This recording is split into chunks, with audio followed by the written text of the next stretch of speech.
Welcome to another day in the Matrix. This is Red Pill Podcast 184. Hope you're all having an amazing weekend out there. We have so much to cover today as we've just moved through that total solar eclipse a couple of days ago, and we're moving into a very important time frame and one of the most important months specifically for Bitcoin. So we have a lot to cover. Let's get straight into today's podcast. But before we get started, make sure to get relaxed and comfortable. Grab yourself a cup of coffee or tea if it's a little bit earlier wherever you are, or maybe a glass of wine or beer or any beverage of your choice if it's a little bit later in the day when you're tuning into this Red Pill. And if you are new here to the Wolfpack, welcome. It's so great to have you here with us to kick off this new month of October. And if you've yet to get access to our Discord server, just go ahead and send me a direct message here on Patreon by clicking my profile pic in this post, and you'll be sent to another screen where it will say send message, and there you can direct message me with your Discord username, and I will reply back as soon as possible with your Discord server invite. Please don't comment below or email me regarding Discord access. I won't be able to help you that way. Please just follow those instructions I just shared. Also, let's dial in our voting system a little better for this upcoming week. Again, if you are new here or you've never voted in our altcoin voting system before, let me just give you a quick rundown so that we can make next week a little better, because this week it was a little choppy. We didn't get so many submissions or that many votes, which is okay. You know, it is what it is. Lots going on in the world stage right now, so no blame, none of that, but maybe we just need clear instructions. So what we do here is we have a comment section below this Patreon post, which you'll see all the members are submitting the name of the ticker symbol and the cryptocurrency name that they would like me to review. And whatever one gets the most thumbs up, the most likes, is the ones that are picked for next week. And we've been doing that now for over 3 years, so it's a system that works very well. But let's just make sure that we give about 3 months between covering a project. That's very important, at least 90 to 100 days before going over a project again. And you could use the search function here in Patreon as well as inside of our Discord to figure that all out. It's very easy, and if you have no idea how to do it, just ask a member either in the comments below or in our Discord, and we will help you out. And another thing is just make sure that you guys are going through and voting. You know, actually, if you don't want to put any submissions, that's fine, but just go ahead and scroll through the other user submissions in the comments below this video and give whatever one you're interested in a thumbs up. That helps too. This will just help me in preparation for next week's Red Pill. But today we're going to be going over the stock market, which we haven't in some time. And what I mean by the stock market, I mean we're actually going to be doing TA on the Dow Jones, S&P, and the NASDAQ, as well as Aerodrome Finance, SUI, Persistence, and finishing off with Casper. Not Caspa, but Casper. So really looking forward to this. I hope you guys are having the best Sunday as possible in the Matrix. And just a quick reminder before we get into the podcast, as mentioned earlier in this week, I have released an extended version of my new free crypto course. So if you missed that update and would like to access the extended version of that course, just check out the comment below in this Patreon post, or you'll find a couple posts ago here in my Patreon, the link. But there will be a link below to that extended version of the free crypto course. It gives you about 5 additional videos on top of the free crypto course that I released to the public earlier this week. And the last video in it is a 30-minute live TA session where I pretty much cover everything that I would personally use if I was to thoroughly review a project. And of course, I'm using Bitcoin as an example, but I go through all of my indicators, VPVR, Bollinger Bands, all of my utility for EMAs and SMAs, you name it, RSI. Like, it's pretty amazing. I was able to pack it all into a 30-minute moment. And if I was to just be doing that on my own, it would usually be maybe a 10 to 15-minute exercise. But of course, I was explaining and trying to give as many gems as possible. So by the time you make it to that video, you've built a solid foundation. And when you get there, I'm really giving you it all. I'm giving you as many tips and tricks and things to look out for when you're analyzing a chart. So I know you'll appreciate all of that. And I do believe that this project will bring you a lot of value if you go through the videos a couple times, and especially if you took notes. So as you're all aware, we made it through eclipse season. Well, I guess we're still technically kind of there, but we've made it through the most important part of it, which is the annular solar eclipse on October 2nd, which happened during Rosh Hashanah, the Hebrew New Year, which is now come and gone, since sundown on October 4th, and we're now officially in the Hebrew year of 5785, and it will be the Hebrew year 5785 until September 23rd of 2025 next year, which happens to land a couple weeks after a very powerful total lunar eclipse on September 7th, 2025, which I believe could be very well the eclipse that was shown in that movie Leave the World Behind, but that's something I'm still in the process of decoding for my full-length Year of the Snake Decoded, which I'll be releasing here on Patreon in January 2025, before Chinese New Year, of course. But getting back to this, we know we also have an almost lunar eclipse coming up in about 10 days or so, and that will effectively finish off eclipse season with that pair of lunar eclipses that I've been putting a lot of emphasis on lately in my videos. Since in past iterations, it's after that pair of lunar eclipses that we see the crypto market really take off and the bullish energy returns back to the crypto market. And that would align with moving into the November new moon, which is on November 1st. So keep that in mind. And that's right before, of course, the US election, which we will be talking a little about today. So that's exactly about a month from now.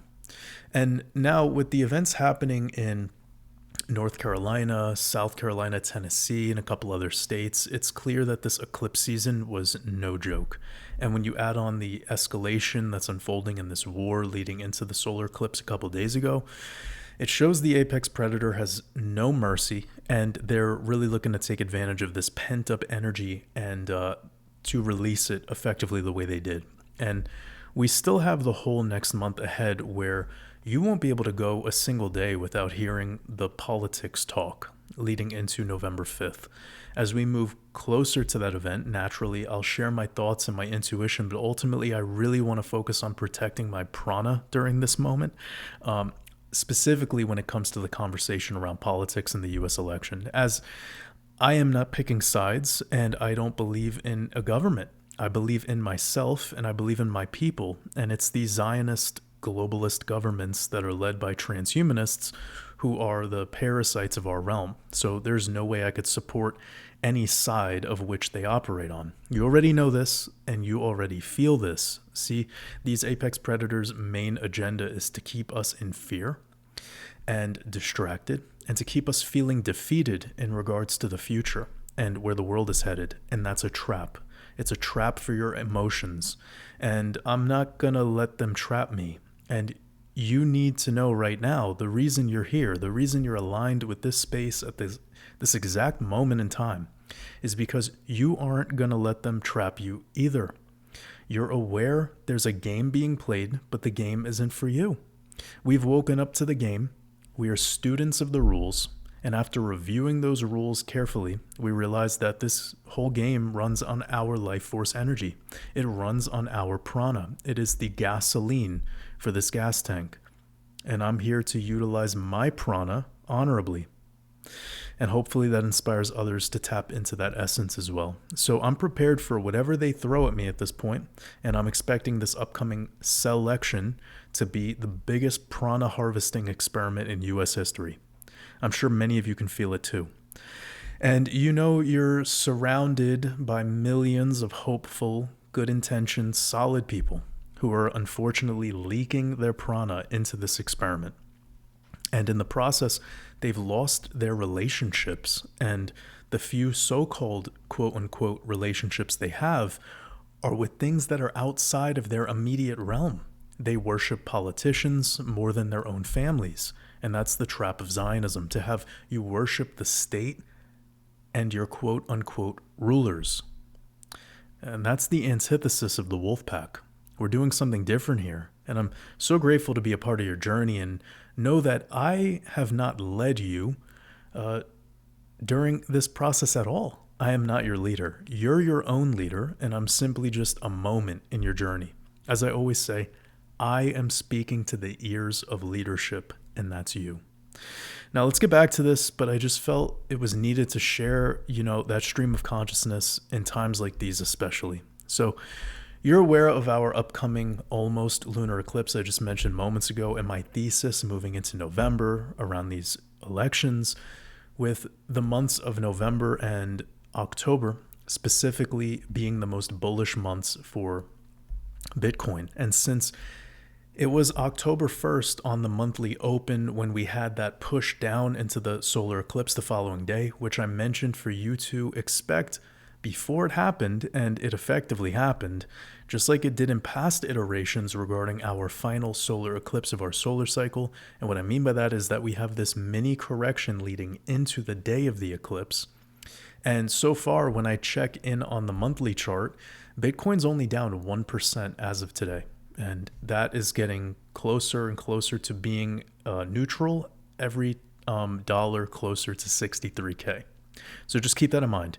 Even with the small pullback that we got at the beginning of the week, we're still only down 1% when we're looking at it from a monthly perspective. The month just got started. So there's plenty of room for us to fulfill our typical expectation for the month of October with at least a 10% move. And consider, with last October, we had a move of 28%, which led to us breaking into the first kind of phase of proving that we're in a bull run. And we have in 2022, even in the midst of a bear market, we actually had, I believe it was like a 5% gain in October 2022 to close off the month. We had the prior year of 2021 right over here. This was a 40% move for the month of October to finish off. Right here, this was a 40% move in October 2021 to finish off the double top. In 2020, right over here, it was a 28% move, which led into price discovery. And I went ahead and did the math just to save time for everyone. 7 out of the past 8 Octobers for Bitcoin ended green. And the one time that it didn't, it was deep into a bear market of 2018 over here. And that example of 2018 October, we were only down 2.5% on the monthly close. And you guys know Bitcoin. Bitcoin can move 10% in a single day. So in that one example where Bitcoin ended October in the red, it was only down 2.5%, making it arguably the most bullish month in general for Bitcoin, going through all of its chart data back to the Genesis. So out of all the red monthly closes in the year of 2018, or actually, we could just call it the whole bear market of this cycle over here, October was the one with the least losses. So consider that as well. If we are to even have a bearish October, it's typically not that bad. And it is statistically a lot more likely for Bitcoin to have a green October than closing off the month in losses. And October is one of our best performing months, as you can see. And considering this Bitcoin seasonality chart, Bitcoin on average puts on about a 30% move for the month of October. If we were to consider that Bitcoin closed off September at 63,300, if I'm to scroll down here, turn off all this noise, and just put us at 63.3, a 17% move would be putting us into new all-time highs. All right. Note that we typically make a 28% move. So if we only did a 17% move, we would be at all-time highs. And then considering our monthly high close, if we were to only put on a 14% move and close off October with a 72.3K Bitcoin, we would be closing on new all-time highs in the macro. If we were to get a 28% move, that would put us around 81K Bitcoin, so a little bit above 80K. And considering last October, we did 28%, which wasn't accounted for here, but it was very close to being identical. You'll see that when we zoom in, let me reset this chart really quickly for you. I just want to talk about October last year.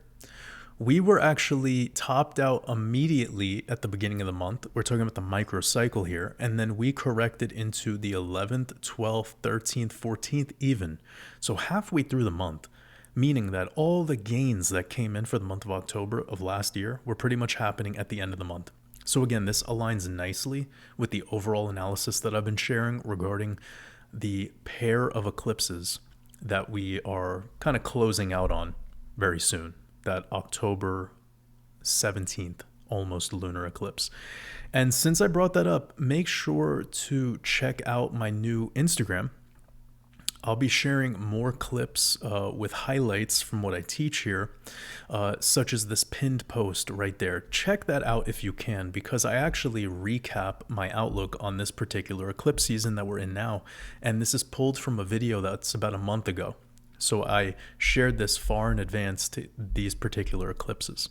And that's over at WatersAbove. Make sure you spell above without the O. So it's WatersAbove. That's my official account. Make sure you spell it without the O, since we do have a lot of scammers pretending to be me. So if you are currently following a WatersAbove on Instagram and it's not this account, well, that's not me. And please don't DM those people, because they are trying to get you to sign up to some sort of copy trading, bot trading, staking program. That is bullshit. Avoid that at all costs. I would never offer such a thing. So just make sure you're following the official account. And if you aren't following, go ahead and follow this account, because I will be posting some really high quality clips over there, and pretty much just taking the most important key points from my longer presentations and making it nice, short and sweet little package with some really cool visuals, so that you can have some reminders, stuff that you can save for looking back on later. And I'll be releasing a couple new clips each week over on my Instagram, as well as all the other art that wouldn't really suit on YouTube, for instance. And I'd appreciate if you follow over there, especially so that we can grow that account and make it easier for my supporters to find my legit Instagram, because there are so many scammer accounts out there and we don't want anyone getting scammed. And another thing I've shared recently over on X, and you can follow over there as well, it's the same handle, WatersAbove, with the O out of above. And I mentioned in this post that 5 out of the last 6 months during this year have started off bearish for the crypto market, and how that seemed to be the case for this month as well, here in October, clearly. And then I mentioned that every single time we bottomed out during the first 7 days of the month, with several examples finishing off the corrective phase between the 5th and 6th day of the month, and how every single time that was in fact the lowest we went during that entire month. And I mentioned in the text within this post that October 4th would be the expected date to finalize this correction, since there was another pattern tied into Fridays specifically when I was looking at this data. And when I posted this on October 3rd, as you can see here, I mentioned that between now and October 6th, which is today, we should be out of the bottoming phase and leading into a recovery phase for the month. So we're talking specifically for the month. And since we made it through Friday, and we're within 7 days as of today, 6 being the last, naturally, if this pattern continues like it did many times this year, then it means that we should be moving up now. So hopefully this little chart helps, and I'm going to be posting a lot more charts like this over on X and over on Instagram. So again, if you like that type of stuff, just these behind the scenes sort of quick updates, then of course follow over there. But you guys know I give you the best full write-up updates every single week, with lots of thorough analysis. And, I always make sure that I pour my heart and soul into, moments here for you guys at the mastermind community. But this is just me going above and beyond and sharing as much as I can with the little free time that I have.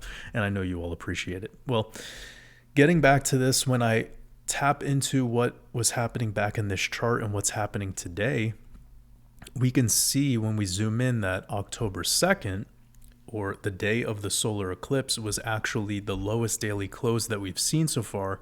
And now that the eclipse has come and gone, it seems that Bitcoin wants to recover back into a more bullish energy ASAP.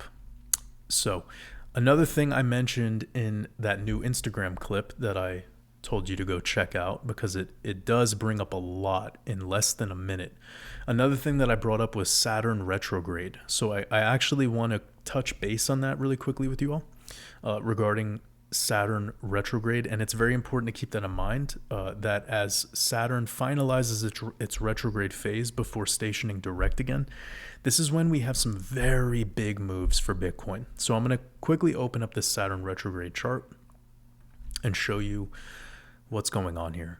And it's amazing how we actually have this bull flag running through the Saturn retrograde time frame. I believe what I said in that Instagram clip is that we should be breaking out of the bull flag by the time Saturn stations direct. So again, like kind of doing everything I can here to simplify astrology for you guys, to not make astrology so complicated, to focus on the big important time frames. And then we even have the month to month with the lunar cycles, with the full and new moon. You notice how after every new moon lately, we've been immediately dumping.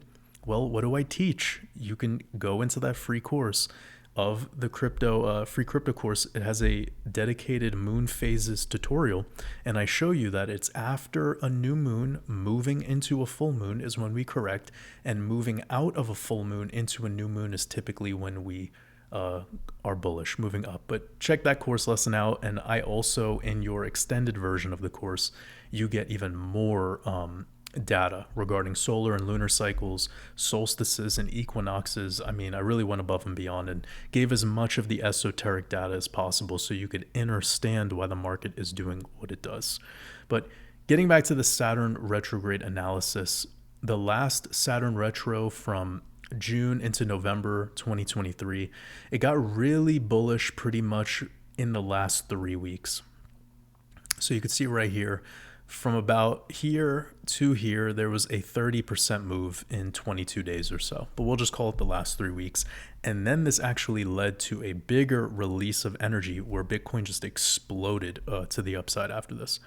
Then we have the prior example at the end of 2022, which, by the way, this was during our lunar cycle and leading into a total lunar eclipse, which is much different compared to the energetics of where we're at now. But just for the example today, you have about 3 weeks after Saturn goes direct, there was a noticeably big move. So we were trapped sideways within it for a majority of the time Saturn was retro, but at the start we dumped, and then immediately after we dumped again. So it's like, I'm going to even take this information and probably make another new course lesson in the future. So how we could use the Saturn retrograde timeframes during a bear market, because I feel like that is going to reveal to me a lot of data that, I mean, shit, it's going to add another layer into our system here. So I'm going to do that. No worries. Not as important now, especially because we only get one a year, and the next one we probably won't be having until, I guess, the summer of 2025. But getting back to this, we have the example the year prior, where we can see about 2 weeks before, or if we really, take from the absolute bottom, 3 weeks of those final weeks before Saturn goes direct was very bullish. The energy got released to the upside, and then we continued higher after and made the new all-time high. We have 2020, great example, because we can see these final 3 weeks of Saturn retro being boring. And then Saturn goes direct here, and then the energy gets released, and we explode to the upside into price discovery. Now, there could be a reason for this. First of all, I teach you all in my crypto decoding blueprint and inside of my decoding mastermind course that Saturn is Satoshi. Satoshi is Saturn, all right? But that is not Bitcoin. That is Saturn. Satoshi makes Bitcoin, which makes Bitcoin Jupiter. And the fact that it's Jupiter, there's another layer that we could add onto this. And I'm kind of doing this purposefully, giving layer by layer by layer so that we don't get confused. You know what I mean? Like, then there's no more artistry. It just gets to be this big, confusing scientific experiment. I want results. Experiments are fun, but I don't want to get too, lost in the sauce here. So I've been taking what I'm aware of with my eclipse cycles, taking and adding in new layers. We've been working with the Mercury retrogrades for like 3 years now, publicly, even on the YouTube channel. We've been now adding in this extra layer of the Saturn retrogrades starting this year. And then I'm going to start adding more and more layers over time. Just want everyone to get comfortable with this stuff because it can't be too much. And then another thing to say, you still need to be good at TA. If you're shit at TA, all this other astrology stuff doesn't really help. And no offense to the astrologers out there, but you need more than just the esoteric. And a lot of the time, people get persuaded by a couple of patterns and they don't actually want to take the time to map out every single pattern that we've had. And I think that's dangerous, to maybe have just one experience and then write that off as that's how it's always going to be. That's not really the way to do things. So you need to be calculated, and I'm taking the time to do all the calculations in the background for you. So that way when I present something, I have actual data. I could show you where the anomalies are. I could show you where the discrepancies are. I could save a lot of time for you all. And then also I could see for myself if there's something that kind of catches my attention, whether it actually matters or not. There's no point of teaching something if it has very little effect on the actual thing that we're focused on here, which is technical analysis and market outlook. But anyways, just wanted to say that because I think it's important. But there's something clear here that we have a couple patterns to work with, right? And one is that the final month of Saturn retro, which if we consider Saturn goes direct around the 15th and then we go back 30 days or so, 28 to 30 days puts us exactly on the lunar eclipse. Drum roll, please. How perfect is that? And then we have the 3 weeks prior, which would be after the pair of eclipses, just like I've been saying, puts us around the 25th or so of October. All right. And that would be leading us into the November new moon, which is exactly what I told you earlier. And that means that November 15th, I'm just thinking about this now. Apologies. Wow, so Saturn goes direct on a full moon leading into a Saturn day. November is going to be spicy, and we should have expected this. Of course, we have the election, but then another thing about the energetics is December has 2 new moons. I hope you guys are prepared for that.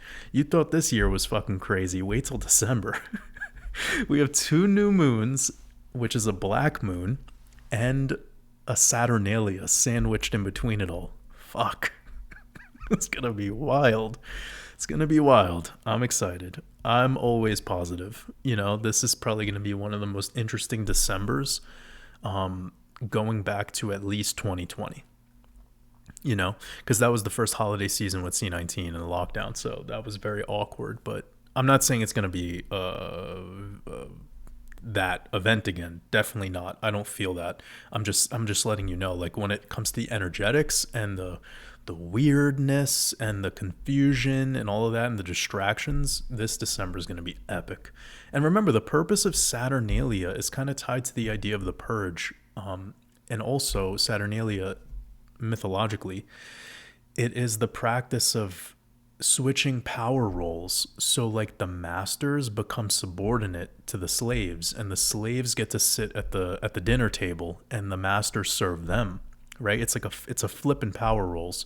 So if you're new to this kind of stuff and you're excited to know more. Perhaps I could prepare something for leading into December that could, educate a little bit more and kind of makes a lot more sense why the market performs the way that it does in December's and why they decided to do the Christmas in December and all of that stuff. And the Gregorian New Year to be right at the end of the quote unquote darkest days with the solstice, even though it makes no sense. Because why would you make your new year just on some random January 1st thing, right? When you start studying the calendrical systems and you start studying timekeeping and everything that's changed, moving from Julian to Gregorian, and why they're not using lunar cycles anymore, and the creation of the leap year, and it starts to make a lot of sense why they do what they do when they do it. But let's get back to this. We've went over the patterns. We talked about 3 weeks before. We typically see the final 3 weeks of Saturn retrograde are incredibly bullish, and then there's a release of energy, and it would make sense that we break into price discovery after that. But if we are to start it sooner, it wouldn't be shocking, but we just have to consider that we've been talking about 6 to 7 going on 8 months now of sideways. So it's like one step at a time sort of thing. But you all know, like when Bitcoin breaks into price discovery, it's just 30 days to 60 days of craziness, right? Where everything becomes about crypto. All the world stage starts looking at crypto again. It happened in 2017, happened in 2021. I believe it's going to happen again right around the corner. So, of course, this concept that we're talking about of the end of Saturn retrograde is the US election timeframe. It's going to be a mess. And of course, we're considering that. But here's the energetics and the esoterica. I'm exposing it all to you. And I don't say this for clout, but honestly, you won't really find this information anywhere else, especially with this level of precision. We're really dialing it in here. And just to give the exoteric a moment to shine, the last US election, which was on November 3rd, 2020, let me zoom into that for you. You wouldn't even notice it until I zoomed in, right? This was the last US election.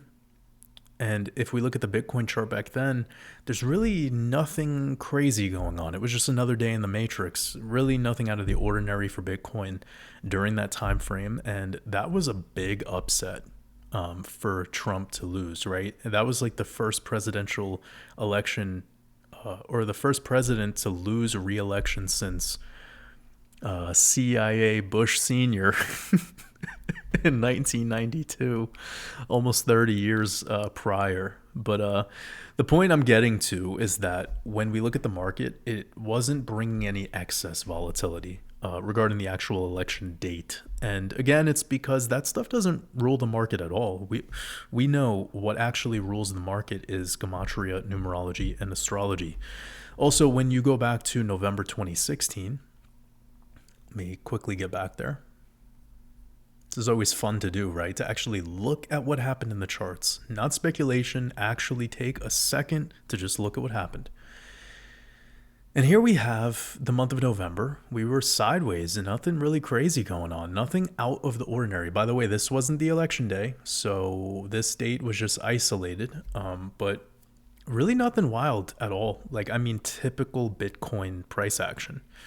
And that was a huge upset regarding the liberal side of things, right? With Trump winning that election, the market moved up bullish into the following January new moon right here.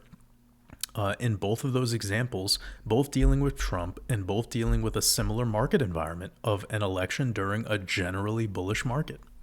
And of course, we can debate about the health of the market all day, but just consider, like, if I had to put it into an analogy, and I know some of you are going to laugh about this, but like, just consider that this market is obese.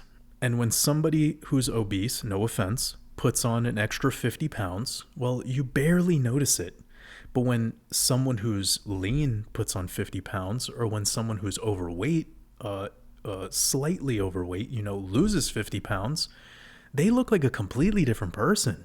But this market we're talking about here today, especially when we're talking about the traditional markets, that market is morbidly obese, and Zionism is keeping it that way. And they will trim the fat based on the calendars they follow and based on the cosmos and numerology. And to them, they aren't worried about putting on an extra 50 pounds. I'm sure you all understand my analogy here. So to keep things super simple, my intuition's telling me that it's going to be another 3 to 5 months of binge eating for the market. They're getting nice and plump before moving into hibernation. And once that March total lunar eclipse happens in 2025, although I think we'll be tapering off before then, that's when these obese markets will probably finally have a heart attack. And even with one heart attack, you can still get back up and go back to your old ways and put on some more weight until round 2, right? And that's exactly why I'm open-minded to the final total lunar eclipse of 2025. That's September 7th lunar eclipse, for there to be a potential bullish move up into even August before that lunar eclipse. That would be similar to what happened in this past market cycle, where we did start the lunar cycle here and we got our huge correction, but then we went up for a double top. So, and there were some isolated winners during this moment too. I mean, Solana just continued its price discovery all throughout this moment. So it was pretty wild to watch. Again, Solana, the black sun, it doesn't get affected by these eclipses the same way that Bitcoin would, but that's another conversation. And again, I teach that thoroughly in that crypto decoding blueprint. It's part of my decoding mastermind course. So again, what we're talking about is based on solar and lunar cycles, and it's not about political theatrics. But of course, you already... I've actually already shown you many times how the stock market has a tendency to correct through the US election into about a week to 10 days after the election results are in. And then we see a recovery into mid-November, which leads to higher highs going into the yearly close. And typically the month of January, the following election year, is the following year after an election is also very bullish. And we have the data from the chart that I've been showing you all year right here. And we can also see that December, for both election years as well as non-election years, going all the way back to 1896 for the Dow Jones. So that's almost 130 years of data.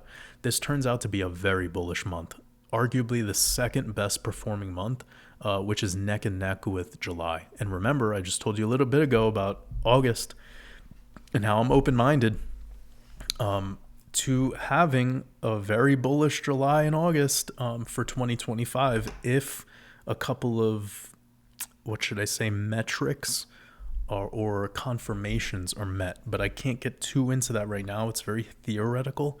I like to be clear when I'm theoretical so you're not getting confused with my calls and my market outlook. But all in all, I'm just saying that I will still be keeping my eyes on January, February before the March lunar eclipse. But if we are to have our typical pullback that we get at the start of a lunar cycle, it doesn't completely disregard the possibility of us coming back up for a double peak cycle or just one more last hurrah before a very, very noticeable market correction. And that would kind of be like a couple examples that we've went through, but notably, the year of the snake of 1929, which was the start of the Great Depression. I'm not saying we're moving into the Great Depression in 2025 into 2026. I already think some nations are already in their Great Depression, and that started during C19 with the debasement of a lot of their fiat money. But that's, of course, we're talking about some isolated situations like Argentina and Colombia, and a lot of pesos had to deal with the Turkish lira. Turkey's potentially going to be moving into this war soon. Like, they're already in shambles, right? So unless you're a tourist, of course, when you visit there, you could be living large. But generally speaking, as a person of that nation earning their wages and having to deal with their economy for the past decade, you know what I mean. Anywho, I'm just bringing up some of this stuff because I feel like it's important data to consider. And to just show you that December should be looking pretty damn good. And then we have January. It's a non-election year, so you want to look for this blue, for the blue bars. And I still feel we should be pushing up bullish into new all-time highs, or a continuation of our price discovery for the traditional markets into January 2025. And also, since I did mention a potential repeat of the election situation back in the year 2000, and I've mentioned this in a couple of my videos this year, that was the Bush-Gore election when they had that recount in Florida. And it was about a 5-week gap until we got the results. So during those 5 weeks, we actually saw a deeper drop in the markets. And let me quickly show you that over here in the S&P, going back to the year 2000. So long ago, right? Jeez. This was 24 years ago. Isn't that nuts? Crazy to think about. But this is the time frame we're talking about here, from Super Tuesday down to around Saturnalia, the solstice, the exoteric solstice date. We had some issues with the markets before kind of one little push up into the first part of the new year, and then the collapse just continued, right? But this specific election literally happened during a Shemitah year, so that needs to be considered. And also, another side note, the year 2000 corresponds with the Hebrew year of 5,760. So you have 576, 5 plus 7 plus 6 equals 18, arguably the most important number in Kabbalism, in Zionism. So between the day of the election, which was right here, and the bottom of Saturnalia time frame, was a noticeable drop in the markets, and that's undeniable. But remember what I mentioned before in regards to that being a Shemitah year, and also considering that back in March of the year 2000, we had the .com bubble top out, and then we had a double top in September, which is very similar to how Bitcoin had a double top during the last bull run cycle, during the last Shemitah in 2021. Now, we are not in a Shemitah now. And interestingly enough, in the 2 times over the past century that we had a Shemitah year overlap with the Chinese Year of the Dragon, which we're in now, both of those times we had a very bearish year of the snake. So considering that's not the case this time around, and taking all things into consideration, this is why I'm actually bullish on the traditional markets until at least around February 2025.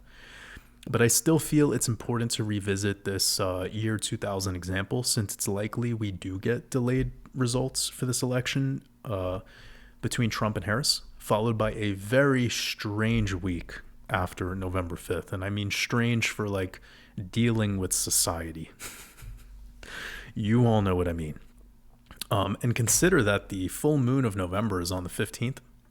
Quickly show you that. That will be about 10 days after the election, and that syncs up with the time frame for the traditional markets, where they tend to bottom out in that Year of the Dragon analysis that I've shown you. So I've done this with you so many times, going back through all the dragon years and giving you that analysis on how it's about 10 days after the election that we typically bottom out, and then we head up. And also keep in mind, literally the day after the election will be a Federal Reserve FOMC meeting. And I expect that can do another, that could likely be another rate cut of about 25 basis points. But we'll check in with that in a couple weeks, because that's also a big distraction as well. Now, just a quick recap on some key dates before we get into the traditional markets and do a technical analysis wrap up on the Dow, S&P, and NASDAQ. Just a reminder about the upcoming dates of October 10th and October 14th, okay? I hope you're taking notes, because if you have, you know these dates. October 10th having a 64 double-digit date numerology, and all the 64 connections tied to Trump this year. His birthday, for instance, on June 14th being a 64 double-digit date numerology, and then his first assassination attempt on the 13th of July on a 64 double-digit date numerology. That was in Butler, Pennsylvania. And then 64 days after that 64 date numerology and his first assassination attempt was his second assassination attempt, again tied to this number, 64. He was born in the year 46. Biden is currently the 46th president, making Kamala the vice president under the 46th president, and she was born in the year 64, the mirror. So you can see why I've made this connection for October 10th specifically. because it will be the last 64 double-digit date numerology we get before the election. So I'm taking my code, I'm taking the players that are involved in this code, and I'm dialing in this code. So I hope you're seeing my process here. This is my decoding system. And you can also check out my last podcast where I share even more connections to Trump for this specific date of October 10th. And then we have October 14th being a 68 double-digit date numerology, which I call the war code. And we know the recent attempt on his life back on September 15th was a 68 double-digit date numerology. So these two dates are specifically tied to this upcoming US election with Trump and war. And if, again, you want to check out more snippets of this sort of stuff, I have a post dedicated to what I just said, teaching about this war code. It's like 30 or like 20 seconds long, tying it into World War I, World War II, and this current World War III. So definitely check out that Instagram account. And remember what I've taught you about Zionism and the number 7. And October 14th, the date that we are decoding and tied to this war code, it will be the 14th day of the month. That 14 also synchronizes with the standard date numerology of it being a 14, and 14 is 2 sevens. 7 plus 7 is 14, and it will be 7 days after the anniversary of October 7th. This was the day war was declared by Israel against Hamas last year, which, by the way, is tomorrow. And since I brought up the theme of the number 7 and tomorrow, it's the 7th day of the month with a 16 and 61 date numerology, both of which reduce down to 7. 6 plus 1 is 7, 1 plus 6 is 7. Naturally, 7th day, 7 days before the October 14th date, again also having 7s, and it will be after the the day before the day that has 77 days left in our Gregorian year. All right, so if a big event happens tomorrow involving Israel, you know exactly why. It's all in the code. Now let's get into these charts, shall we? I want to bring up the first chart that I had pulled up at the beginning of our podcast. It's a chart that I've been sharing with you all over on Patreon in the update posts. We have a couple key trend lines, this being one of them. This green trend line right here, which is labeled trend break, is another. And then we have this falling diagonal trend line right here, which has effectively been our falling lower highs resistance. So we've been getting lower highs month after month after month, followed by lower lows, although this does feel like a double bottom and a potential W breakout with the neckline being pierced, but still this key support line at around 60,000 being back tested on the exact day of the solar eclipse is very nice to see. But what would be even better to see would be a break above this falling trend line. Now, the reason I bring this up is because without this falling trend line, if I was to delete it, we did make a significant move recently, which was this break higher in the end of September with higher daily closes than the August highs, which is making me feel after a micro double bottom that this is a start of a trend reversal, of a micro trend reversal, which is positive. You want to look for signs like this along with things like divergences when you're anticipating a change in market behavior. So, and again, I teach this in that free crypto course. So when I add back in this trend line, now we have some, more kind of stuff to work with, I suppose. Although I'm not the biggest fan of just relying solely on trend lines, especially trend lines that are not fully horizontal. You all know me as somebody who does Wyckoff method. I prefer horizontal trading ranges, hence why I slowed down for a second ago and I kind of checked in with what I wanted to share because I didn't want to confuse anyone. I want you all to have, the priorities in mind when you're getting into TA, and drawing a bunch of fucking lines on the screen is not a priority. That is the worst way to learn TA, and it happens all the time. When new people get into TA, they're just drawing all these lines, and I warn about that in the free crypto course. So With that being said, we do have a significant level though, because we have this touch point right there on the Great American Eclipse before the halving, the recovery post halving, another rejection, an M pattern, which then leads to another lower high rejection, and then recently at the end of last month. Again, this is an incredibly important trend line. It's undeniable. So I'm going to go ahead and change the color of it. Maybe something like orange so it really stands out. And we'll know that if we can break above this trend line with a 2-day, 3-day close would be even better. And also another high. So breaking above this late September high and getting into that like 67K territory, that would really cement that this low in September should effectively be the pivot low. This was your kind of extreme in the data. This flash correction, the August flash crash. Remember who warned you about that before it happened? Something I warn about every year, and it's come to life multiple times since I've started this channel. So this could be turning out to be the early stages of a micro trend reversal, which will lead into price discovery. And these are all positive things. So I like this back test on the key support. We're going to remove this trend break now because it's not as important. I'm doing this live on camera with you all. And we still have this key falling trend line. I'm not entirely sure if this can keep in play, but I'm going to extend it right just for now. It would be shocking if this ends up being one of the first or one of the couple of iterations over the past decade where Bitcoin closes in the red. We talked about this earlier. October. Sorry if I said August. I meant to say October, but October is one of those months that's bullish. Like it just is. We showed you the data. So I'm just keeping this falling trend line here for now, but it's going to be deleted soon. It will definitely be deleted when we could break out above 70K. But for now, it's kind of just that like falling zone.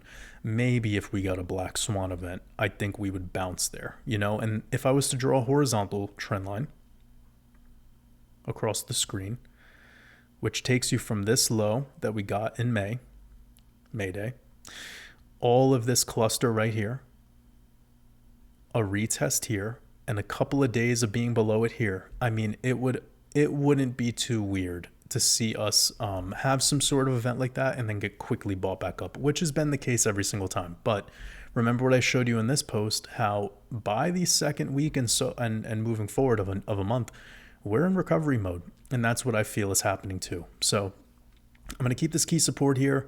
I deleted the other trend line. Now we're just working with some fibs. And when I zoom out all the way, we have a macro fib pulled from this all-time high of 2021 down to the swing low of our bear market. And we've been holding this 888 fib for a half a year now. This is incredibly bullish. Now all we need is for Bitcoin to break out of this current smaller horizontal trading range, and we should be on our way. Now, looking at the monthly, wasn't the greatest monthly close in history, but we have to admit all of that selling pressure came in at the final moments of our monthly close, which is not fair. It kind of fucks up the data. If we weren't to have had the stock market and all of this geopolitical and war stuff going on the final day of our monthly close, we would have not closed like this. But there was definitely exoteric reasons for that quick sell-off into the last day of the month, which did impact the way that this looks from a closure perspective on the monthly.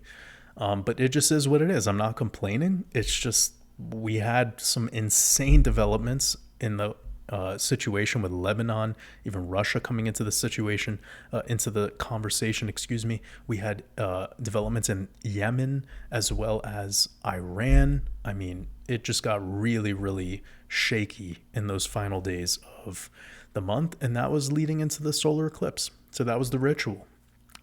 Again, it is what it is. But it's not even important to look at this monthly, to be completely honest, because of the way that sell pressure came in, because of those war events on that specific date. And we would have effectively been closing probably around 65K if it wasn't for that.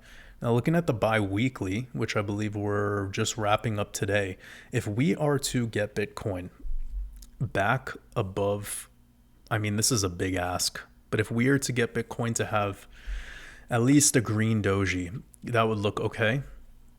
But I'm not too concerned at this pivot candle just yet. it's not that important because we're still in the horizontal trading range. Now from the weekly perspective, I don't like the, one second, let me check out this chart. Okay. From the weekly perspective, again, just range bound, can't really update too much, but I do want to check in with some of our EMAs. Okay, this is good to see. So we have the 13.2134 in a bullish posture still, and we're still closing above the 21 EMA on the weekly. That's nice to see. And we're above all of our major moving averages. So that looks good on the weekly. Let's look at the 5-day. 5 days coiling up, so we have all of our key moving averages still below us, but holding a support. That's nice to see. We're like getting a, this is kind of messed up. We're getting a wolf cross as we speak, but it's with showing us a small resistance. So Bitcoin should pop over 64K soon. If it can, it will look very good. But the fact that we're right below that is just some kind of weekend chop. We'll see how this week opens up, but we're moving into a lunar eclipse, so we're moving into a full moon. Usually lunar eclipses during lunar cycles are not as powerful. Okay, especially almost lunar eclipse. I mean, those are rare and they're not super significant, at least in my research. So that's my way of saying I don't think it should be as bloody moving into the full moon. We should be doing kind of what I showed in this chart here, where we've made our lows. Now, getting back above that 55 though, which is sitting around 63K, would be good. So if Bitcoin can finish off today at 63K, that would look nice. But by this next 3-day close, which will be on Tuesday, above 63. And pretty much, let's just call it 63.5. If we could get above 63.5 moving into this upcoming week, we'll have a couple 2-day closures with a wolf cross, bullish posture implied, or upside implied. It's looking fine. Daily is just chop.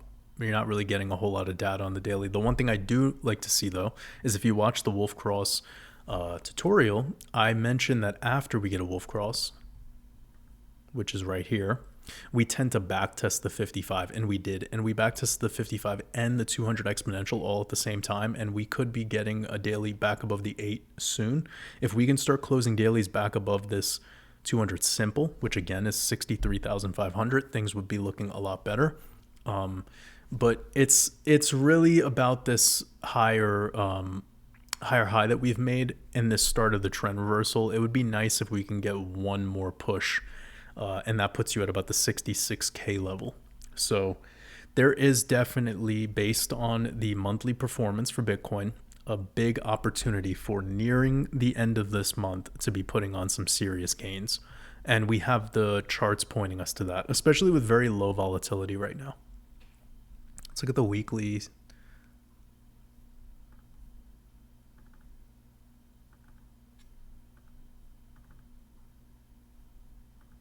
Just want to look at the Stoke. This is looking good. If we were to close the weekly here, we're looking good. A stochastic RSI. And this is really good too, actually.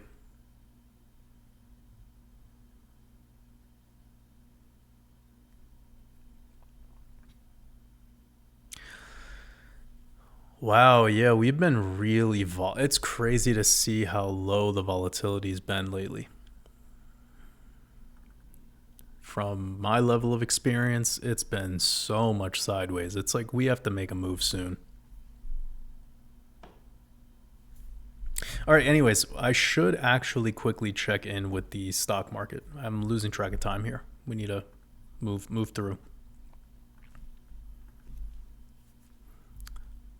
Okay, so quick TA session on the traditional markets. We have the Dow Jones effectively closed a new all-time high on a weekly. We are in, this is la la land. We closed a bi-weekly, also at new all-time highs. Congratulations. We closed a monthly, again, at new all-time highs. And then when's this next? Oh, we just closed a 3-month candle off at new all-time highs. This stock market is mad.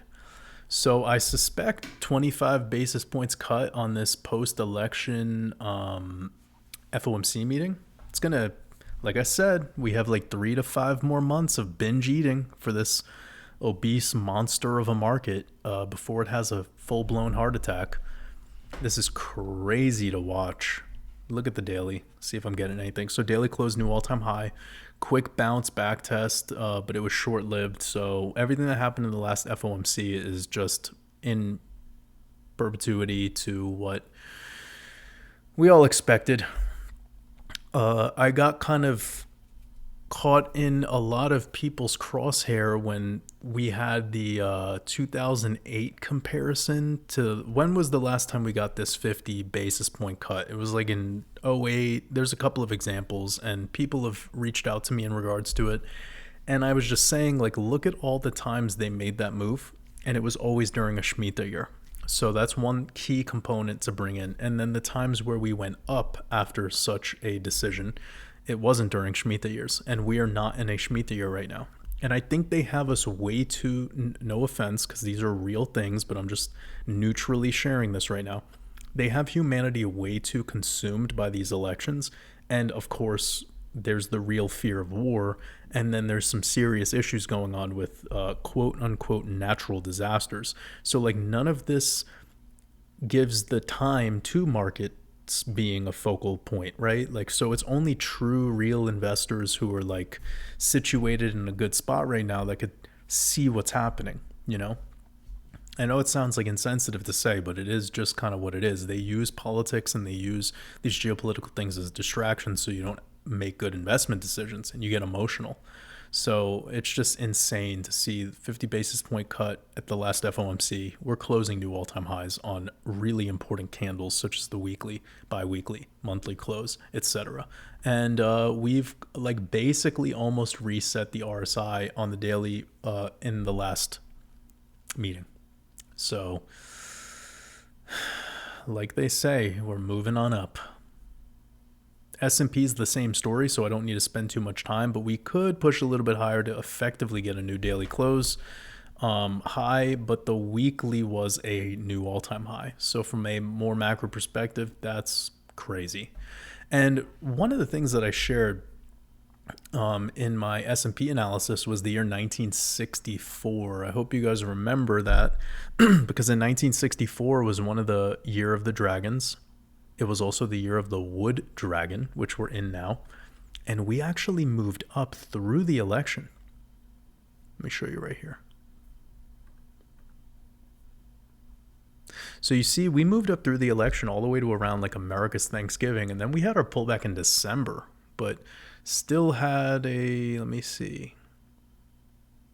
Technically, because this was the close,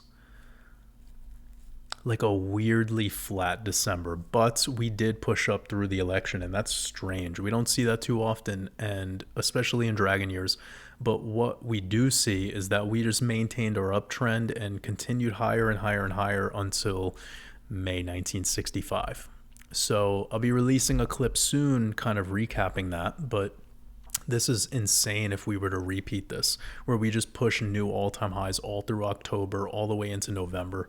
We maybe get like a weird November correction because of the way that this election goes, but still finish off the year into new all-time highs and finish off Chinese New Year, especially at new all-time highs.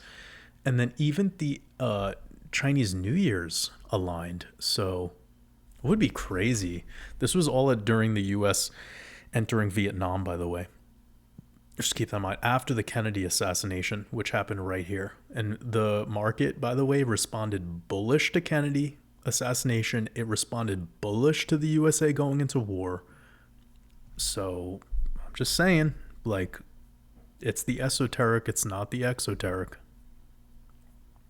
Of course, there's nothing wrong with de-risking before more war expansion, especially if you're in profits. But and there's nothing wrong if you would have sold a month or two or even 3 early, as long as you're in profits. But I'm just, here we're really trying to time things. We're trying to get the most out of it. And we're also in the most volatile market. Well, not the most, but across the board, pretty volatile market when we're talking about crypto.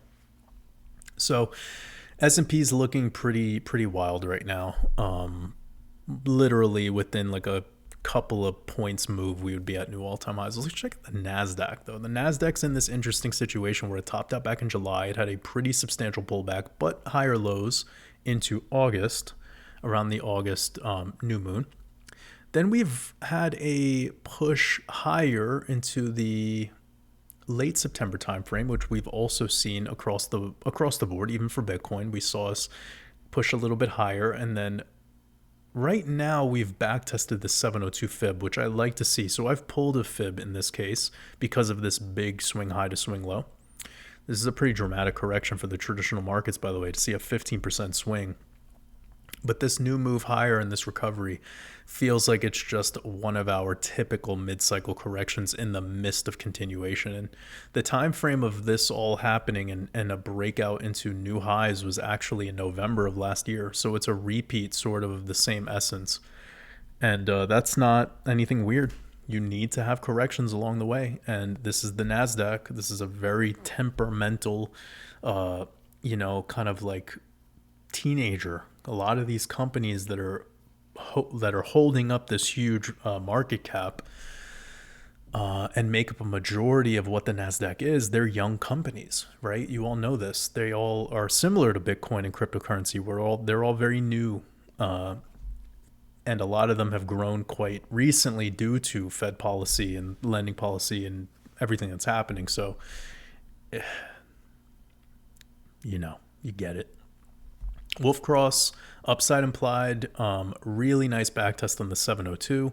Effectively, one more daily close at above 20,050 points, let's just call it, and we'll be breaking the structure. And I suspect moving back into prior cycle peak of July fairly soon. That could, if we are to repeat the 1964 market, we could be back there before November, before the election.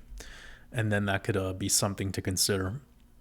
The November new moon, all-time highs for the NASDAQ as well, which we're not too far away from. And we should be seeing a short-term correction for the S&P sooner than later. I would rather it happen sooner, just for the timing with Bitcoin.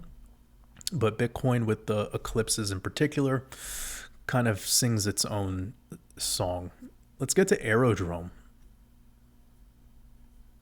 Yeah, by the way, my take on the traditional markets, it's kind of tied into some of the things that I brought up earlier about the election, 10 days after the election, that kind of stuff.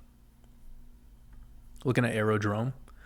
All right, so I don't think I've ever looked at this before, but we have, not even a year of chart history. So one thing, can we avoid this sort of stuff moving forward? I know this got a lot of votes.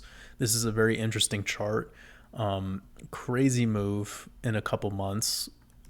Then followed by a typical 80% mid-cycle correction. This is like a whole bull run and bear market in a single chart, right? And it's within 1 year. That's very typical for altcoins, right? So it's an exciting chart. It's an interesting chart, but let's try to get at least a year of chart history. Now, did this exist before February 2024? It could on other exchanges. I don't have access to those. So please help a brother out and find it on TradingView. That makes it nice and simple. And since in that free crypto course, I teach you how to create a free TradingView account, you'll be able to navigate all that, and it makes it nice and easy. I'm going to turn off these moving averages. They're not really helpful to have a lagging indicator on something with a year of chart history. So also keep that in mind, but I will pull a fib. It's hard to entertain that this is actually the true all-time high, but it technically could be. I'm going to double click here. Just quickly check in. We back to, okay, let's get, okay, this is good. So swing high to swing low, we've now made it back up to the golden pocket, and this is what you would call an SOS, a sign of strength. So let me break down each phase of the Wyckoff move here. We've effectively put in our buying pressure, peaked at around April.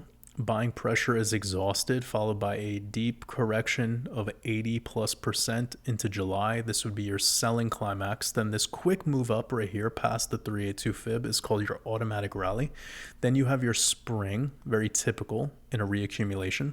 Spring below the 236. Nice to see. And that's an entry point, okay? And this if you follow my teachings on Wyckoff method, you know my utility for the 382. So when you break the 382 after a large sell-off, that's your AR. And when you break below the 382, that's when you start looking for re-entering or making entries on something that's completed an accumulation or completed a distribution, I should say. Anything below the 236 is a gift, because you pretty much have between there and the bottom. Now, in some instances, you could also go much, much, much, much deeper, and you should definitely be open-minded to that, because when you're looking at stuff that has under a year of chart history, well, duh. I mean, you have nothing to prove what it's done in the past. Therefore, it's all speculation. So be careful. But I'm just letting you know it's the 382 that's the most important in this whole concept. And then when you break above your AR, it's typical to move definitely into the golden pocket. You see the 702 is a range of topping out, and then on the more extreme of things, it's the 888. But for this example, we haven't quite made it up to the 702 yet, but we are peeking our head into the golden pocket.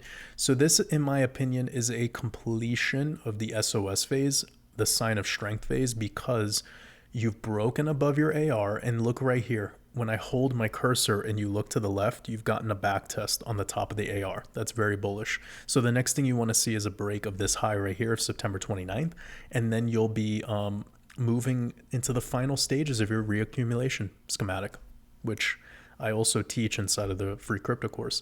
You have something right here that could be getting in the way. So I'm going to draw this horizontal line.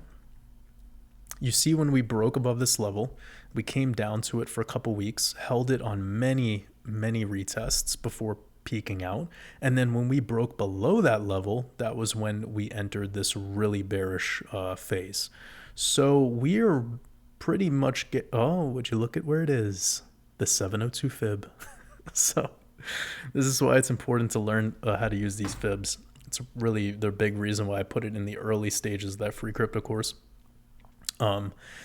So yeah, you're gravitating back up to a key level, and that's where you want to see, do we get rejected? And is this becoming a resistance, or is this a level you break through? And if that's the case, I mean, how many candles have you been above there? Not many. So it's thin air above the 702, and that also aligns with a key fib level.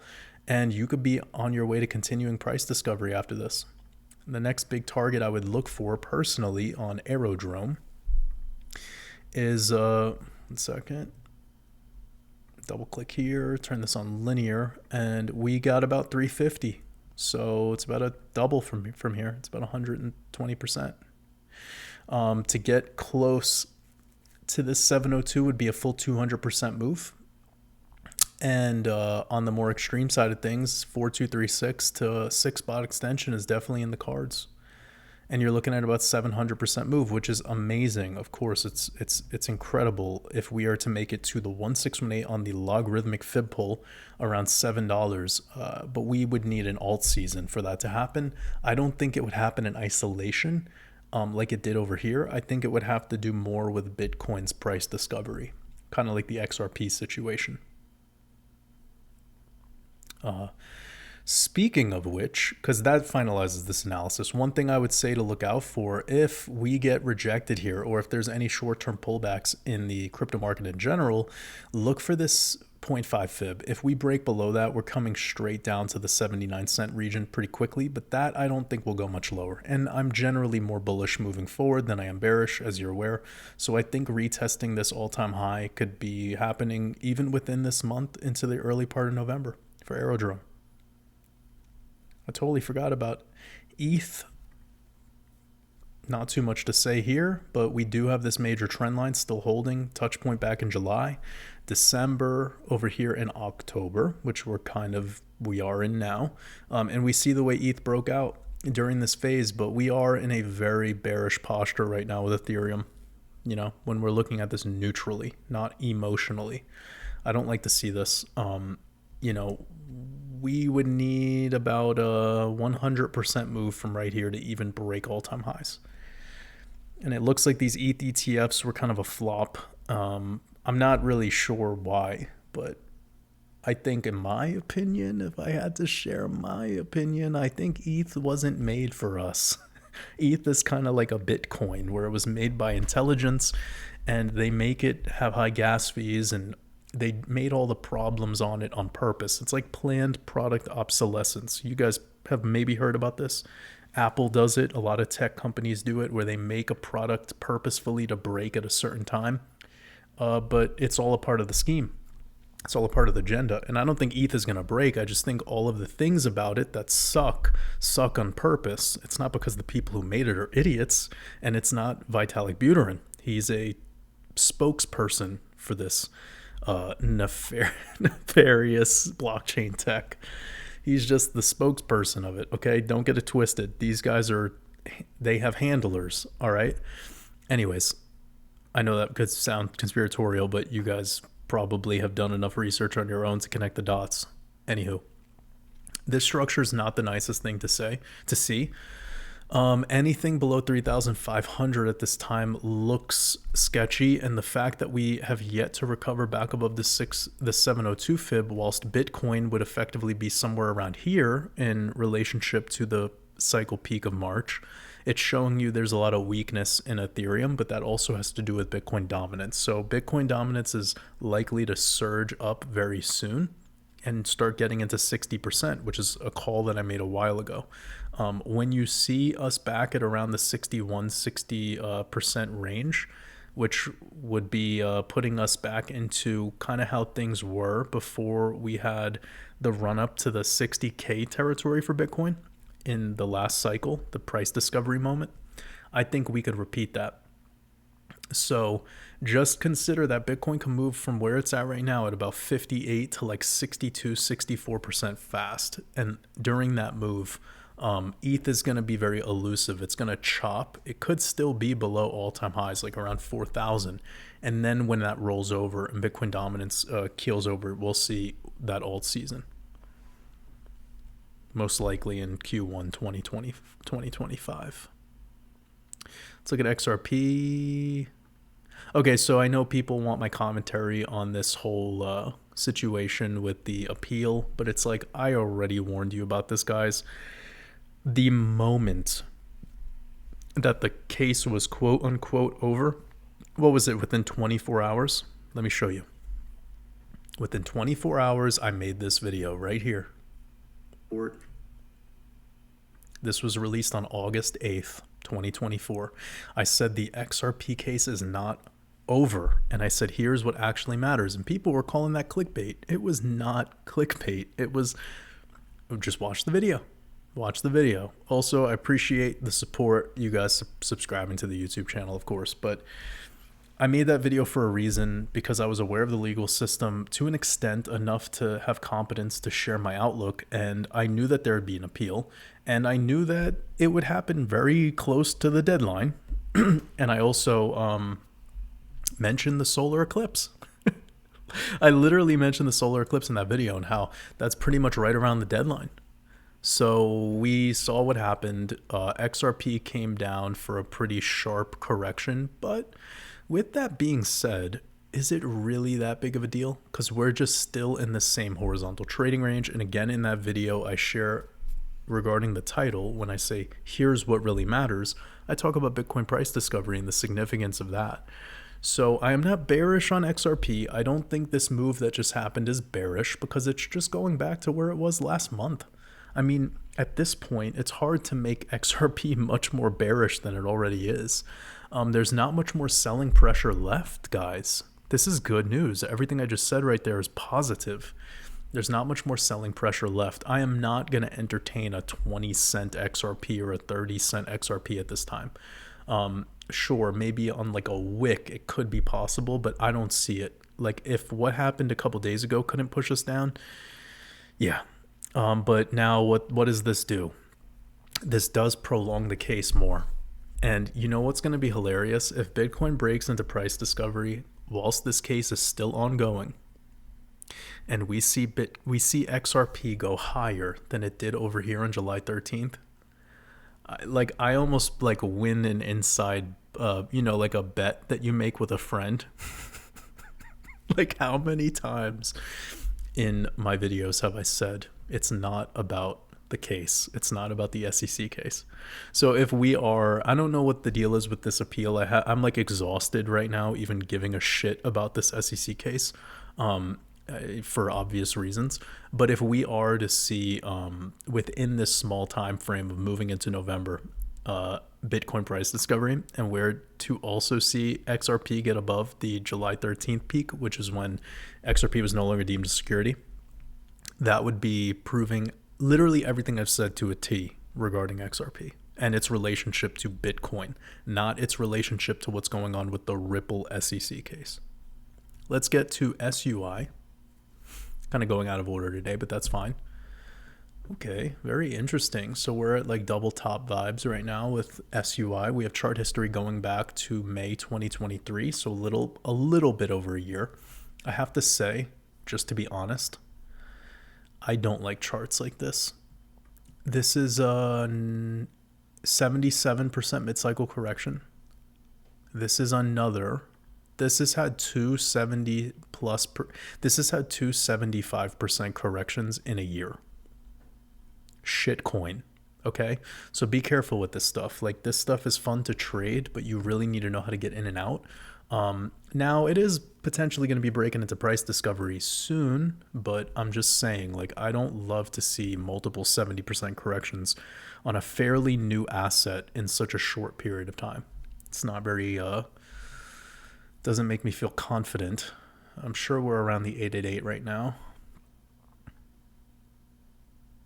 So I'm going to leave this on linear because we're working with a very small amount of data. We've peaked into the 888, we've gotten rejected, and now we're kind of hanging out in this upper half of the golden pocket around the 786 fib. So this is good to see. Kind of a weird inverse head and shoulders, which I effectively believe has topped out. So that pattern is irrelevant right now. And when I look at this on a logarithmic pull, we are coming across a key resistance. So got this initial peak, and then also failure kind of led us to this lower level. If I was to draw a secondary level, I'd put it here, which is also the 702 fib, and you could see this rejection followed by it back testing again, breaking below, and then once it failed this recovery, this back test flipped it into a resistance again, just like back here. Even though this was short term, this was a little bit more longer term, because this took from April 24, April this year, followed by about 6 months before we broke out, which is great. It's nice to see. But just keep that level in mind. If we were to see any short-term downside on this particular project, it would come back to this level, likely. And we're just moments away from breaking out. The next target I'd be expecting on this is around $3. So we're about 180 now, got about 74% ahead. And then we'll see, because usually when we come across the 618 for the first time, we get a little chop there. It's not usual that we just break right through it into the 2618. It's something like this. We get above it. Sometimes a bull flag forms, and then we have that blow off top moment.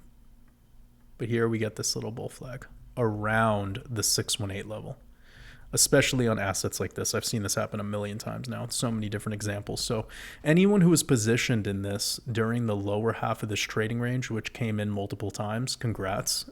You're probably feeling pretty good right now. But this is like not the long-term hold sort of stuff. This is a get in and get out situation. And it's hard for me to entertain really drastic upside targets on this right now, because we'd probably need a really epic alt season. But 10 could happen. Maybe 10 could happen. And in that case, we're looking at about 500% up. I would be more looking for 5 and 10 on the extremes. And now those are not the best percentages. I mean, there's, of course, this already has done well. So if you're in it right now, you're feeling good. But regarding the next move up, like, of course, a 500 to 700% move up is great, but like there's thousands of percent moves available and some more suppressed stuff.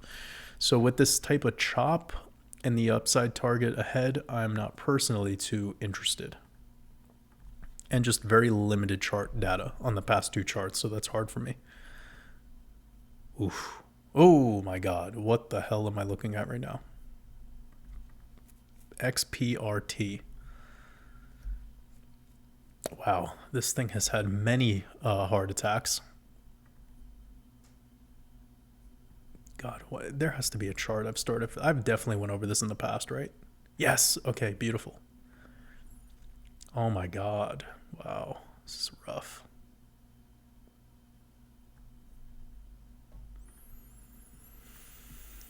This is 98.85% down. This is like Hex, right? Like Hex is like kind of in the same situation.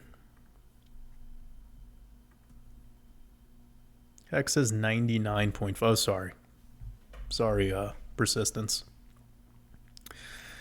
Got a little bit of recovery action going on. Very nice. You've made it back to we're at the 13th spring for Hex. God damn it. So one of my favorite videos of all time, still to this day, is Richard Hart walking out of the Louis Vuitton store with like 6 bags, and like one of them is in his mouth, like a dog. And he's like wearing like a Gucci tracksuit. It's the best video. Like literally, if I could explain cryptocurrency in a broad sense, it would be that video. That's like what every get rich quick type wants, right? They want to have a Gucci tracksuit and shop at designer luxury. People think that's what genius is. Anyway, sorry, got to get back on the rails. So this persistence 1 project, this is really not looking too good. We're not even above the 382.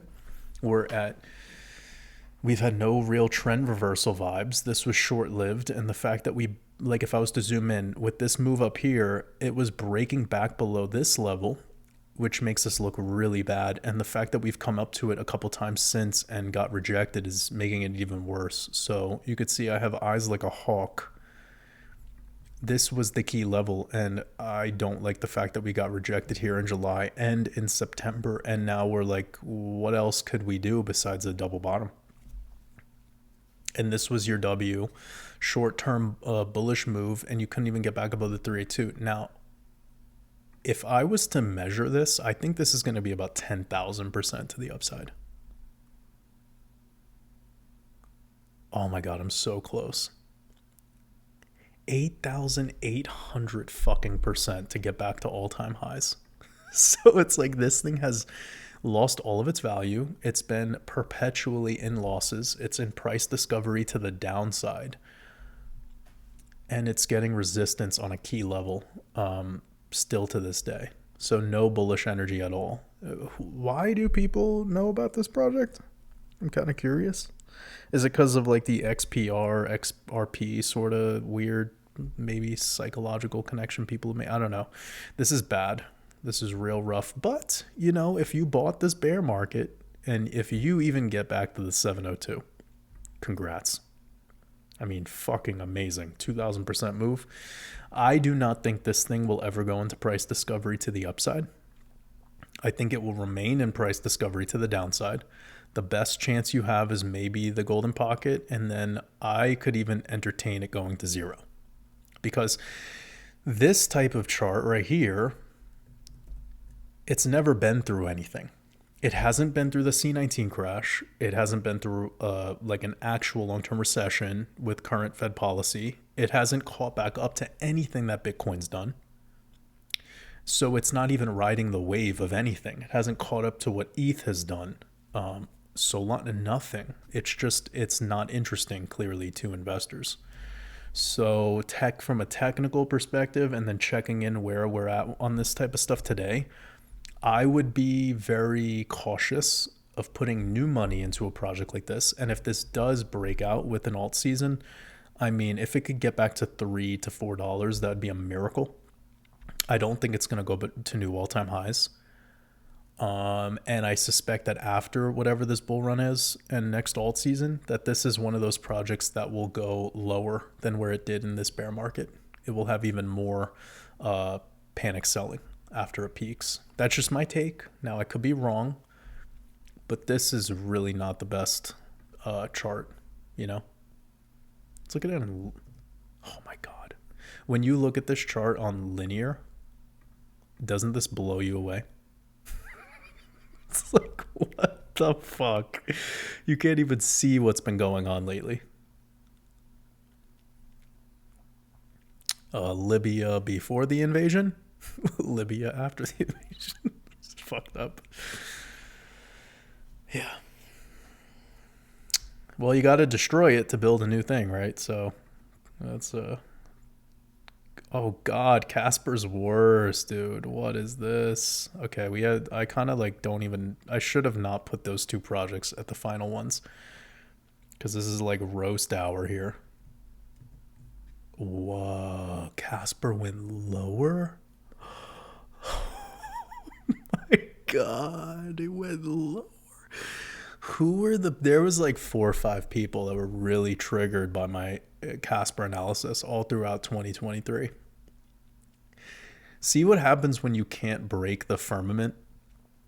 You go deeper into Hades. This is toast. This is burnt toast. This is like somebody cut the crusts off of the bread before they burnt the toast. It's like 100% singed. This is singed. This is the end. This is the apocalypse. This is the worst part of the book of Revelation. This is it. Casper is gone. It's... Wow. Let's go from this peak over here. It's had like bear markets during our bull run.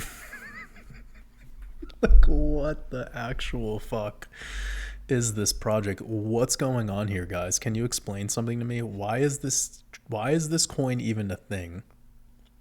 Can anyone tell me? Is it something with the XRP army? Is that what it is?